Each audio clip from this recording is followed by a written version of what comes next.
Hi friends, दिव्यज्ञान channel में आपका हार्दिक स्वागत है और मैं हूं पंकज राय। थोड़ी देर पहले मैं लाइव वीडियो कर रहा था और कुछ दिक्कत आई, कुछ टेक्निकल प्रॉब्लम आए जिसकी वजह से वीडियो अपलोड नहीं हो पाई। तो सेम टॉपिक पर 1 घंटा पढ़ाने के बाद मैं फिर से आपको सेम टॉपिक पर पढ़ाने जा रहा हूं ताकि वो वीडियो मिले। हालांकि कुछ लोगों ने पहले से देखा है तो वो फिर से देखेंगे तो देख सकते हैं, कोई दिक्कत नहीं है। क्योंकि अगर एक ही टीचर सेम टॉपिक पर कुछ देर बाद फिर से पढ़ाए तो शब्द कुछ और भी निकलते हैं, क्योंकि वो कोई बाय हार्ट नहीं रहती स्पीच जो हम देने वाले हैं। हाँ, कंटेंट सेम हो सकता है। चलिए, यहां मैंने कुछ कविता की पंक्तियां लिखी हैं जो श्री रामचरितमानस में लिखी गई चौपाइयों की हैं। आपको यह बताना है कि चौपाई कौन सा छंद होता है। एक प्रश्न इससे इस तरह से आ सकता है कि चौपाई किस तरह का छंद है, मात्रिक, वार्णिक, मुक्तक या सममात्रिक। इस तरह का भी प्रश्न आ सकता है। दूसरा प्रश्न इस तरह से आ सकता है कि इस तरह से 4 पंक्तियां दी जा सकती हैं और पूछा जा सकता है कि यह कौन सा छंद है। तीसरा इस तरह से भी पूछा जा सकता है कि चौपाई के प्रत्येक चरण में कितनी मात्राएं होती हैं। Option A 14, option B 15, option C 13, option D 16। तो इस तरह के भी प्रश्न आ सकते हैं। लेकिन बात यह आती है कि चौपाई आखिर है क्या। तो सबसे पहली बात आती है कि चौपाई एक छंद है। अब बात आती है कि छंद क्या है। हालांकि मैंने छंद विषय पर 1 घंटे से ज्यादा टाइम की एक वीडियो बनाई थी, वो काफी बड़ी हो गई थी और मैंने बहुत डिटेल में उसको बनाया है। करीब करीब हर एक मात्रिक छंद उसमें मैंने कंप्लीट करने की कोशिश की है। वीडियो काफी लंबी थी, काफी अच्छे उदाहरण देकर के काफी ढंग से समझाई गई थी। लेकिन मैंने देखा कि जो लंबी वीडियो हो जाती है 10-15 मिनट देखने के बाद आदमी बोर होने लगता है। अगर मैं अपनी बात कहूं तो मैं भी किसी चीज को 10-15 मिनट से ज्यादा कंसंट्रेट क्या कर सकता हूं। तो कोशिश तो अपनी रहती है कि थोड़े कम समय में हो जाए, लेकिन कभी कभी क्या होता है ना, जोश आ जाता है और जोश के साथ बातें और बढ़ जाती हैं, ये दिक्कत हो जाती है। चलिए, खैर, जो लोग मेरी उस वीडियो को पूरी तरह से नहीं देख पाए होंगे या उनको दिक्कतें हुई हों, क्योंकि स्टार्टिंग में मैंने गण पढ़ाया है और गण में ही काफी समय लगा दिया है, तो हो सकता है वो वहां तक ना पहुंच पाए हों जो मैं आज बात कहने वाला हूं। तो उनके लिए एक संक्षिप्त वीडियो के माध्यम से एक एक कॉन्सेप्ट, एक एक छंद के ऊपर कंप्लीट करूंगा और ये सीरीज चलेगी छंद की। ठीक है, तो आज मैं चौपाई पढ़ा रहा हूं, तो अगले दिन अगला कोई छंद पढ़ाऊंगा, उसके अगले दिन अगला छंद, उसके अगले दिन अगला छंद। इस तरह से ये क्रम चलता रहेगा। तो आप मेरा साथ देते रहिए। आपको छंद अगर सीखना है कम समय में तो हर दिन जुड़ते रहिए, एक नया छंद आपको सीखने को मिलेगा। तो पहली बात जान जाइए कि छंद क्या है। ये प्रश्न उठता है कि भाई छंद क्या है। छंद छंद छंद, ये छंद वो छंद, दोहा, सोरठा, रोला, घनाक्षरी, गीतिका, हरिगीतिका, सवैया, कवित्त, तो दुनिया भर के छंद हैं। अब बात आती है कि छंद है क्या। देखिए, छंद क्या है वो देख लीजिए। लय, वर्ण, मात्रा, यति, गति, तुक, गण, चरण इत्यादि से बद्ध रचना ही छंद कहलाती है। छंद क्या है? ऐसी काव्य रचना जो लयबद्ध हो, जिसमें वर्ण हो, मात्रा हो, यति हो, गति हो, तुक हो, गण हो, चरण हो, उसे ही हम छंद कहते हैं। तो ऐसी काव्य रचना जिसमें ये चीजें पाई जाती हैं वो छंद कहलाती है। यह एक सामान्य सी परिभाषा हो गई। ठीक है, अब ये जरूरी नहीं कि कविता में वर्ण हो तो मात्रा भी हो। देखिए, अगर कोई छंद मात्रिक है तो उसमें ही मात्राओं के हिसाब से गणना की जाएगी, उसमें वर्ण से कोई लेना देना नहीं रहेगा। हालांकि कविता लिखते समय वर्णों की जरूरत पड़ेगी, भाई वर्ण नहीं रहेंगे तो शब्द कैसे बनेंगे, वो अलग बात है, लेकिन उसमें वर्ण उतना महत्व नहीं रखेगा। महत्ता मात्रा की होगी। तो ये जरूरी नहीं कि जितनी चीजें लिखी गई हैं हर एक काव्य में या हर एक छंद में ये चीजें हो ही, ठीक है। अगर वो मात्रिक छंद है तो मात्राएं होंगी, अगर वो वर्णिक छंद है यानी उसमें वर्ण महत्व रखते हैं, वर्णों की काउंटिंग हो रही है, तो उसमें वर्ण पाया जाएगा, ठीक है। वर्णों की काउंटिंग होगी तो उसमें वर्णों पर महत्व दिया जाएगा। लेकिन अगर वो उसमें मात्राओं के हिसाब से काउंटिंग की जा रही है या मात्राओं के हिसाब से लिखा गया है वो छंद, तो उसमें मात्रा मुख्य रहेगी, तो मात्रा पर ज्यादा ध्यान दिया जाएगा। और रह गई बात यति और गति की, ये चीजें होती ही हैं। यति का मतलब क्या है, तो एक क्रम से चले तो ज्यादा अच्छा है। लय का मतलब देखिए, आप जानते हैं किसी कविता को पढ़ते समय जब हम उसको बड़ी लय में, बड़ी राग में गाते हैं तो उसे ही लय कहा जाता है। लय एक साधारण सी चीज है, वो आप समझ सकते हैं, ठीक है। वर्ण क्या है, जो अक्षर पाए जा रहे हैं उनको वर्ण कहते हैं। मात्रा कविता में जो छंद होते हैं उन छंदों में खास करके जो मात्रिक होते हैं उनमें मात्रा काउंट करने का एक सिस्टम होता है। अभी मैं थोड़ी देर बाद उसको एक्सप्लेन करूंगा कि मात्रा कैसे काउंट की जाती है, तो वो टेंशन मत लीजिए, ये चीज को मैं अभी थोड़ी देर में एक्सप्लेन करता हूं, ठीक है। यति क्या है, जो ठहराव होता है कविता में, थोड़ी देर पढ़ने के बाद, दो चार शब्दों के बाद एक बार हल्का सा विराम लिया जाता है, अल्प विराम। कई बार तो वहां कॉमा लगता है, कई बार चौपाइयों में एक सिंगल लाइन खींची जाती है, वो यति होती है, ठीक है। गति क्या है, गति यानी प्रवाह, स्पीड। तुक क्या है, आप देखिए जब चरणों के बाद में जो शब्द आए हैं यानी लाइनों के बाद जो अंतिम जो शब्द होते हैं उनमें एक तुकबंदी पाई जाती है, यानी लगभग सेम साउंड वाले शब्द रखे जाते हैं, जैसे समुझाई और हर्षाई। तो अंतिम जो ध्वनि निकल रही है लगभग उसमें थोड़ी बहुत मेल जोल वाली बात पाई जाती है, यानी ध्वनि के हिसाब से देखा जाए तो ध्वनि मैच करती हुई या एक दूसरे से मिलती जुलती पाई जाती है, वही है तुक, जिसको इंग्लिश में हम कहते हैं राइमिंग, ठीक है। राइमिंग वर्ड्स कहते हैं ना, कट, नट, ठीक है, मैट, कैट। तो ऐसे ही हिंदी में भी कविता लिखते समय पंक्तियों के अंत में कुछ ऐसे शब्द लगाए जाते हैं जो एक दूसरे से मिलती जुलती ध्वनियां रखते हैं, ठीक है, उनको ही तुक कहा जाता है। और ऐसी कविताओं को तुकबंदी वाली कविता कही जाती है। गण क्या है, तीन वर्णों या अक्षरों के मेल से, ठीक है, बनते हैं ये गण, ठीक है। अब जैसे लिखा गया जतन, सरस, तो जतन तीन अक्षर हो गए, ऐसे सरस, ठीक है, या प्रवाह, ठीक है। तो जहां तीन तीन अक्षर मिले और तीन तीन अक्षरों का युग्म हो वहां पर गण होता है। इसको मैंने अपनी जो प्रीवियस वीडियो, जो पहली वाली वीडियो है छंद की, जो मैंने बताया कि बहुत ज्यादा समय वाली है, उसमें गण के बारे में स्टार्टिंग में ही मैंने बहुत ज्यादा समय लेकर के इसको एक्सप्लेन किया है। इसमें यगण, मगण, तगण, रगण, झगण ऐसे गण होते हैं, ठीक है। और उसके लिए सामान्य सा सूत्र मैंने दिया है याद करने के लिए, यमाता, राजभान, सलगा। चरण क्या होते हैं, कविताएं कई हिस्सों में कविता की जो पंक्तियां होती हैं अलग अलग हिस्सों में विभाजित होती हैं, हर एक हिस्से को चरण कहा जाता है, ठीक है। तो अब जैसे यहां लिखा गया है मातु पितहि बहुविधि समुझाई, यहां तक एक चरण हो गया।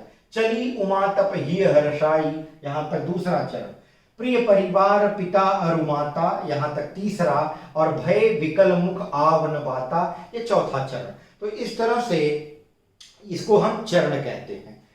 अब ये समझ में आपको आ गया होगा कि छंद क्या है। लय, वर्ण, मात्रा, यति, गति, तुक, गण, चरण इत्यादि से बद्ध रचना को क्या कहा जाता है, छंद कहा जाता है। अब छंद तीन प्रकार के मुख्य रूप से होते हैं। ये पहला होता है मात्रिक छंद, दूसरा होता है वार्णिक छंद, और तीसरा जो होता है वो होता है मुक्त छंद या मुक्तक छंद, ठीक है, मुक्त छंद भी कहते हैं इसको। तो ये तीन छंद है, मात्रिक छंद, वार्णिक छंद और मुक्त छंद, ये तीन छंद होते हैं। अब जो मात्रिक छंद होता है इसमें तीन हिस्से होते हैं, तीन प्रकार का होता है ये। पहला तो है सममात्रिक छंद, सममात्रिक छंद, और दूसरा है अर्ध सममात्रिक छंद, और तीसरा है विषम छंद। ठीक है, अब गौर करिए, सममात्रिक छंद ऐसा छंद होता है जिसके हर एक चरण में एक बराबर मात्राएं होती है, क्योंकि ये मात्रिक छंद के हिस्से हैं तो इसमें मात्राओं की गणना होती है। वार्णिक छंद में मात्रा से कोई लेना देना नहीं रहता, वर्णों या अक्षरों से गणना की जाती है। मुक्तक छंद क्या होता है, पूरी तरह से मुक्त होता है, उसमें गणना वड़ना का कोई टेंशन नहीं रहता, कभी जैसा चाहते हैं वैसा लिखते हैं, खाली ये मिलता है, तुकबंदी मिलती है उनके कविता की अंतिम या पंक्तियों के अंतिम शब्दों में तुकबंदी नजर आती है, बस खाली वो राइमिंग मिला करके यानी तुकबंदी देखते हुए कविताएं लिख देते हैं, वो मुक्तक छंद हो जाती है। न तो उसमें मात्रा से कुछ लेना देना रहता है और न तो उसमें वर्ण से कुछ लेना देना रहता है, तो ना उसमें वर्ण के हिसाब से ना मात्रा के हिसाब से कोई गणना की जाती है। तो उस तरह की कविता जो होती है मुक्तक छंद, इसीलिए कहा जाए मुक्त, वो छंद के रूल रेगुलेशन से पूरी तरह से मुक्त होती है, इसलिए उसको मुक्तक छंद कहते हैं। आगे देख लीजिए, मात्रिक छंद में जाहिर सी बात है मात्राओं के आधार पर गणना की जाती है। ये 3 तरह की छंद होते हैं इसमें। सममात्रिक छंद वह छंद होता है, इसमें वे छंद आते हैं जिनके हर एक चरण में एक बराबर मात्रा होती है, और अर्धसममात्रिक छंद वे छंद होते हैं जिसमें कुछ चरणों में एक बराबर मात्रा होती हैं और कुछ चरणों में अलग अलग तरह की मात्राएं होती हैं। अब जैसे मान लीजिए 4 चरण है, तो 4 चरण में 2 चरण ऐसे होंगे जिसमें एक बराबर मात्रा होगी, बाकी के 2 चरण में दूसरी मात्राएं होंगी। दूसरी मात्राएं का मतलब है नंबर सेम नहीं रहेगा। पहले 2 चरणों, मान लीजिए पहले और तीसरे में 11 मात्रा मिल गई, दूसरे और चौथे में 13 मात्रा मिल गई।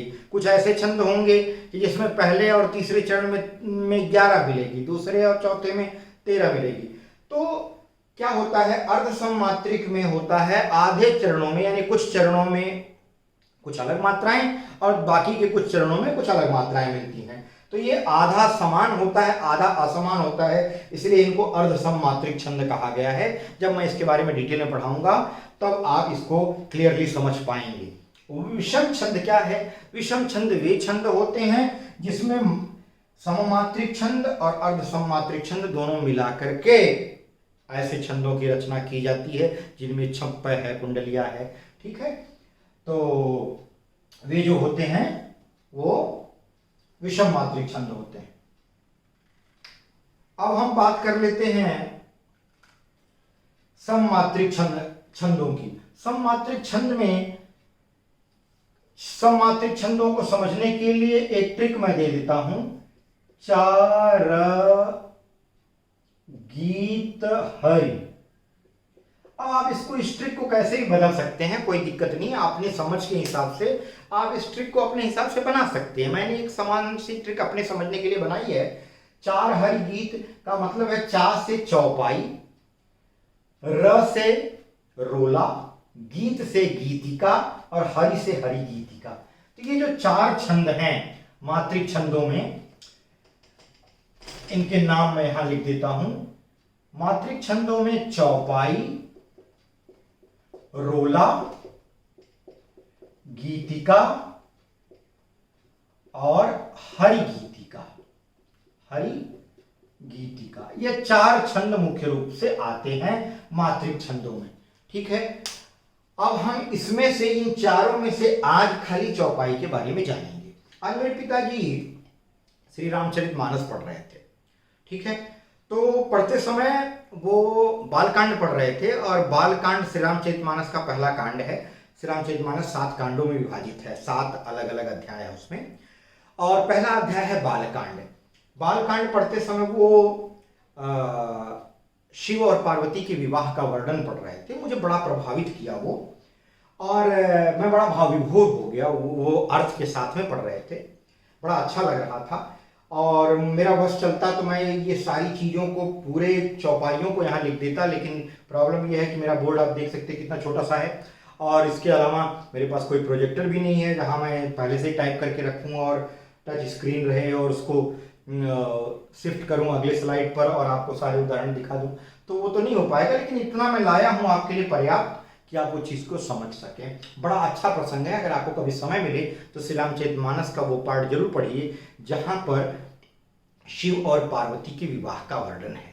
ठीक है, अब देख लीजिए चौपाई क्या है। यहां मैंने चौपाई के ही उदाहरण लिखे हैं। चौपाई में 4 चरण होते हैं, मैंने यहां 2 चौपाइयां लिखी हैं, 2 चौपाइयां। चौपाई यानी 4 चरणों से बद्ध रचना। अब देख लीजिए 4 चरण है इसमें, 1 2 3 4। ये रेड लाइन से पहले एक चरण, रेड लाइन के बाद से यहां तक दूसरा चरण, यहां तक तीसरा, यहां तक चौथा। तो ये दोनों लाइनें मिलाकर कितना हो गया भैया, 1 चौपाई। फिर अगला ये दूसरी चौपाई, इसमें भी 4 चरण। ठीक है, अब हम दोनों चौपाइयों के बारे में जानेंगे और काउंटिंग करेंगे कि चौपाई है क्या वो भी समझेंगे, और क्या समझेंगे, चौपाई के उदाहरण और उसके भाव को भी समझेंगे। अब देख लेते हैं कि चौपाई में क्या लिखा गया है। मातु पितहि बहुविधि समुझाई, चली उमा तप ही हरसाई। देखिए चौपाई जो यहां लय वाली बात है, इसको उत्तर भारत में, उत्तर प्रदेश के अलग अलग जिलों में, इसके साथ साथ बिहार में, मध्य प्रदेश में, और हो सकता है कि हरियाणा वाले भी कुछ इंटरेस्टेड हों, और दिल्ली में कुछ हैं जो कि यूपी बिहार से गए हुए लोग हैं। ये लोग वहाँ पर श्री रामचरितमानस बहुत पढ़ते हैं और ज़्यादातर इन लोगों में जो घर पे कीर्तन वीर्तन होता है, कभी कभी रामायण का पाठ बिठाया जाता है, तो उसमें श्री रामचरितमानस 24 घंटे में खत्म किया जाता है। तो बड़ा इंटरेस्टिंग प्रसंग है ये, और इसको अलग अलग रागों में लोग गाते हैं, अलग अलग ढंग से गाते हैं, कभी कभी फिल्मी गानों के धुन पे गाते हैं। तो ये धुन देखिए अलग अलग हो सकती है। जैसे आपने अभी डॉक्टर रामानंद सागर जी द्वारा जो डायरेक्ट किया हुआ रामायण सीरियल था, टेलीविजन पर देखा आपने, नेशनल टीवी पर, उसमें लिखा है कि मंगल भवन मंगल हारी, द्रवहु सुदशरथ अजिर बिहारी। एक तो ये टोन है, और कुछ अलग अलग टोने भी हैं इसमें, अलग अलग ढंग से पढ़ने का तरीका भी है। अब इसी को पढ़ेंगे हम। तो मातु पितहि बहु विधि समुझाई, चली उमा तपहि हरसाई। तो देखिए इसको पढ़ने का अपना एक अलग तरीका हो सकता है, और अलग अलग लोग अलग अलग तरीके से पढ़ सकते हैं। यहां प्रसंग है उस समय का जब उमा यानी पार्वती जी को उनके माता पिता, पिता कौन थे, पिता थे उनके हिमालय, हिमालय की वो पुत्री कही जाती हैं। तो हिमालय और उनकी माँ यानी पार्वती जी की माँ, हिमालय और उनकी पत्नी, दोनों लोग पार्वती जी को तप के बारे में समझा रहे हैं, तप के प्रभाव को समझा रहे हैं। कह रहे हैं कि बेटा तप जो होता है वो बड़ा प्रभावकारी होता है। तप से ही, तप के प्रभाव से ही ब्रह्मा सृष्टि की रचना करते हैं, तप के प्रभाव से ही विष्णु पूरी सृष्टि का पालन करते हैं, और तप के प्रभाव से ही शिव विनाश करते हैं। तो ये जो तीनों लोग अपनी अपनी रचना, अपने अपने क्रियाएं करते हैं, वो तप के प्रभाव से करते हैं। तप में बहुत बल होता है। अगर तुम तप करोगे तो तुम शिव को पति के रूप में प्राप्त कर सकती हो, क्योंकि पार्वती जी की माँ ने भी स्वप्न देखा था, ठीक है, कि शिव जो है उन्हें वर के रूप में मिलेंगे। तो मातु पितहि मतलब माता और पिता दोनों लोग बहुविधि यानी बहुत तरीके से, विधि यानी तरीके से, बहु यानी बहुत तरीके से, समुझाई यानी समझाते हैं। किसको? पार्वती जी को। फिर पार्वती जी क्या कहती हैं? चली उमा तप ही हर्षाई। चली उमा, उमा जी चल देती हैं घर से, कहाँ? जंगल में। क्या करने के लिए? तप। ही हर्षाई, ही मतलब हृदय में, हर्षाई मतलब प्रसन्नता लेकर के, प्रसन्न चित्त होकर के, प्रसन्न हृदय से वो जंगल की तरफ तप के लिए चल देती हैं। प्रिय परिवार पिता अरु माता। प्रिय मतलब जो उनके प्रियजन हैं, परिवार और उनके माता मतलब पिता, और अरु मतलब और, माता। तो उनके प्रियजन, परिवार, पिता और अरु यानी और, माता। भय विकल मुख आवन बाता। ये देख करके कि पार्वती जैसी कोमल शरीर वाली राजकुमारी या हम कह सकते हैं कुमारी, अब जंगल में तप करने के लिए जा रही हैं। ये बात उनको जंगल में तप करने के लिए जाते हुए देख करके उनके प्रियजन, परिवार, पिता और माता विकल हो जाते हैं, भय विकल, विकल हो जाते हैं। अब विकल शब्द देश शब्द है, विकल होता है, विकल यानी व्याकुल, विह्वल। मुख यानी उनके मुंह से आव न बाता, कोई बात नहीं आती। आव यानी आती, न यानी नहीं, नहीं आती क्या बात। उनके प्रियजनों के मुंह से, उनके परिवार के मुंह से, उनके माता पिता के मुंह से उमा को यानी पार्वती जी को जंगल में तप करने के लिए जाते हुए देख करके कोई बात ही नहीं आ रही है। अब ये हो गई चौपाई। अब चौपाई में हम कैसे जानेंगे कि ये मात्रिक छंद है और वो भी सम मात्रिक छंद। सम यानी जिसमें समान मात्राएं होती हैं हर एक चरण में। अब चौपाई के बारे में ऐसा, चौपाई की परिभाषा है कि ऐसा छंद जिसमें 4 चरण हों। पहली शर्त कितने चरण? 4 चरण, और हर एक चरण में यानी प्रत्येक चरण में एक समान मात्रा होनी चाहिए, वो भी कितनी? 16। हर एक चरण में 16 मात्राएं होती हैं और वह होता है चौपाई। देख लेते हैं कि इसमें 16 मात्राएं हैं कि नहीं। काउंटिंग एक बार कर लेते हैं, आप भी जान जाएंगे कि मात्राओं की काउंटिंग कैसे होती है। अब यहाँ आ की मात्रा है। दीर्घ स्वरों के लिए 2 मात्रा काउंट होती है, ह्रस्व स्वरों के लिए 1 मात्रा गिनी जाती है। फिर से मैं दोहरा देता हूं, दीर्घ स्वरों के लिए 2 मात्रा, ह्रस्व स्वरों के लिए 1 मात्रा गिनी जाती है। दीर्घ स्वरों की मात्रा जो 2 लिखी जाएगी उसको अंग्रेजी के अक्षर एस के शेप में लिखी जाएगी, और जो 1 मात्रा काउंट होगी वो एक सीधी लकीर के रूप में, एक सीधी लाइन के रूप में लिखी जाएगी। सीधी लाइन जहां 1 मात्रा काउंट होगी उसको लघु कहा जाएगा, जहां पर एस की तरह से लिखा जाएगा यानी 2 मात्रा काउंट होगी उसको गुरु पढ़ा जाएगा। अब देख लीजिए यहां दीर्घ स्वर आ लगा है तो इस तरह से निशान आएगा, इसको हम कहते हैं गुरु। और यहां लघु, फिर यहां लघु छोटी की मात्रा है, त में कोई मात्रा नहीं, अ है ह्रस्व स्वर तो 1 मात्रा, ह पे 1 मात्रा, ब ह में यहां देखिए ब में अ लगा है 1 मात्रा, ह में छोटा हुई 1 मात्रा, बी, अब यहाँ ब में छोटी है 1 मात्रा, ध पे छोटी है 1 मात्रा क्योंकि ह्रस्व स्वर होता है, छोटी ई, ह्रस्व स्वर छोटा ऊ ह्रस्व स्वर में गिना जाता है। अ जो लगा है ब में वो भी ह्रस्व स्वर में आता है। स के अंदर अ, म के अंदर छोटा ऊ ह्रस्व स्वर, झ में आ लगा है तो दीर्घ स्वर, अब यहाँ बड़ी ई है तो दीर्घ स्वर। अब देख लेते हैं इस रेड लाइन के यहां तक, यानी रेड लाइन के पहले तक एक चरण खत्म हो गया। इसमें देखिए 16 मात्राएं हो रही हैं कि नहीं, काउंट कर लेते हैं। 2 एस की तरह से जो आकार बना है उसको 2 मात्रा काउंट करते हैं, इसको गुरु पढ़ते हैं। गुरु लघु लघु लघु लघु लघु लघु लघु लघु लघु लघु गुरु गुरु। क्या पढ़ेंगे? 2 1 3 1 4 1 5 1 6 7 8 9 10 11 12 13 14 15 16 16 मात्राएं हो गई। 16 मात्राएं इस चरण में हो गई। आगे चल लेते हैं।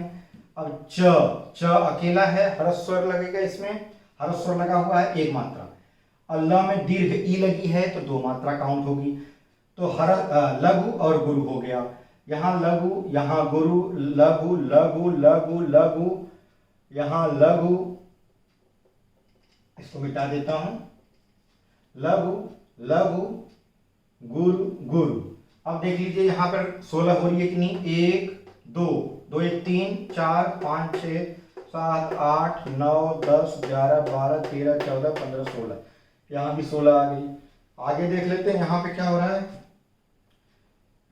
छोटी की मात्रा लगी है, 1 मात्रा काउंट होगी, यह 1 मात्रा, 1 1 2 मात्रा, र अ लगा है 1 मात्रा, यहाँ पे भी लघु, यहाँ गुरु, यहाँ लघु, यहाँ भी लघु, र में छोटा ऊ है। इस तरह का आकार जो बनता है छोटा ऊ होता है, 1 मात्रा काउंट किया जाता है, गुरु गुरु। अब रेड लाइन के इधर तक हम देख लेते हैं कितनी मात्राएं हुई। 1 2 3 4 5 6 7 8 9 10 11 12 13 14 15 16, कितनी होगी भाई? 16। तीसरे चरण में भी 16 हो गई। अब भय, भ ए, ठीक है, एक ही मात्रा, एक ही मात्रा के लिए हम 2 मात्रा काउंट करेंगे। और यहाँ विकल्प 1 1 एक एक एक एक एक एक एक, यहाँ दो, यहाँ दो।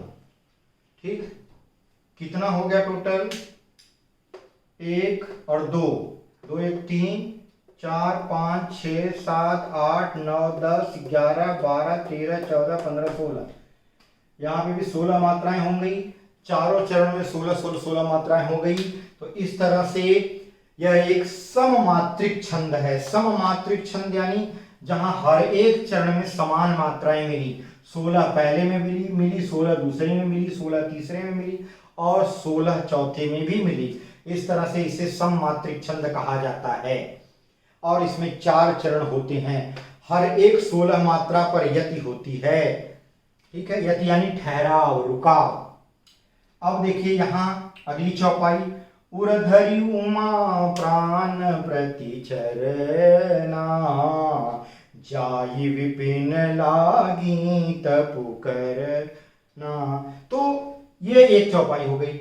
अति सुकुमार न तनु तप जोगु, पति पद सुमिरित जऊ सबु भोगु।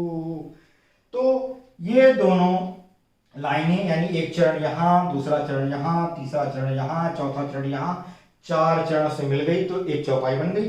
ये दूसरी चौपाई, हम इसमें मात्राओं की काउंटिंग करेंगे।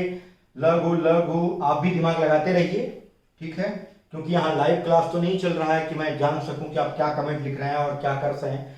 लाइव क्लास जब भी मैं करता हूं तो मेरी तकदीर क्या बोले, अपनी किस्मत कहें या अपना कर्म कहें, बेकार है, तो हो नहीं पाती। 1 घंटे पूरी मेहनत किया और लास्ट में वीडियो अपलोड नहीं हो पाई, तो कुछ गलत कर्मों के फल मिल रहे हैं। तो धरी धरी, धरी में क्या हो गया? लघु लघु, लघु गुरु, प्राण गुरु, लघु लघु लघु लघु लघु गुरु। अब देख लीजिए रेड लाइन से पहले कितनी हो गई? 1 2 3 4 5 6 7 8 9 10 11 12 13 14 15 16। 16 हो गई भाई, 16 तो हो गई। इसमें देख लेते हैं, गुरु लघु, जाई दीर्घ स्वर ह्रस्व स्वर। ठीक है, डायरेक्ट अगर स्वर भी लिखा जा रहा है तो उसको देखेंगे हम ध्यान से कि वो ह्रस्व है कि दीर्घ है। अभी ई क्या है? ह्रस्व ही है। अगर दीर्घ ही लिखी जाती 2 काउंट होता, ह्रस्व ही लिखी गई तो 1 काउंट होगा। 1 1 1 यानी लघु लघु लघु, गुरु गुरु, दोनों में दीर्घ मात्राएं लगी हैं। दीर्घ मात्राएं दीर्घ स्वर, लघु लघु। अब देखिए छोटा हुआ है तो इसलिए मैंने 1 लिखा, करना। ठीक, कितना हो गया भाई? 2 1 3 4 5 6 7 8 9 10 11 12 13 14 15 16। यहाँ भी 16 हो गया भाई, तो यहाँ भी 16 यहाँ भी 16, 2 चरण 16 16 वाला हो गया। तीसरा चरण, अति लघु लघु लघु लघु, गुरु लघु लघु लघु लघु लघु लघु, गुरु गुरु लघु लघु लघु लघु लघु लघु लघु लघु लघु लघु। अब देखिए तजऊ, मैंने कहा था ना गण क्या होता है, 3 अक्षर है ना। ठीक, तजऊ,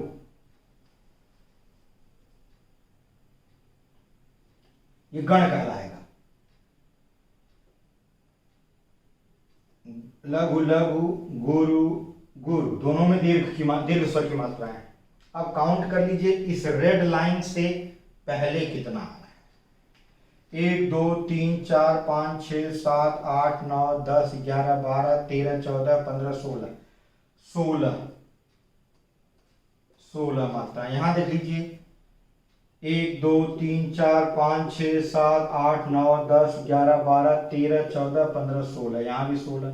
तो हर एक चरण में आपको कितनी मिल गई? 16 मात्राएं, और 4 चरण होते हैं, 16 16 मात्राओं पर यति होती है। ठीक है, तो ये था चौपाई। अब देख लीजिए इसका भी अर्थ समझ लीजिए। उर्धरि उमा प्राण प्रिय प्राणपति चरना।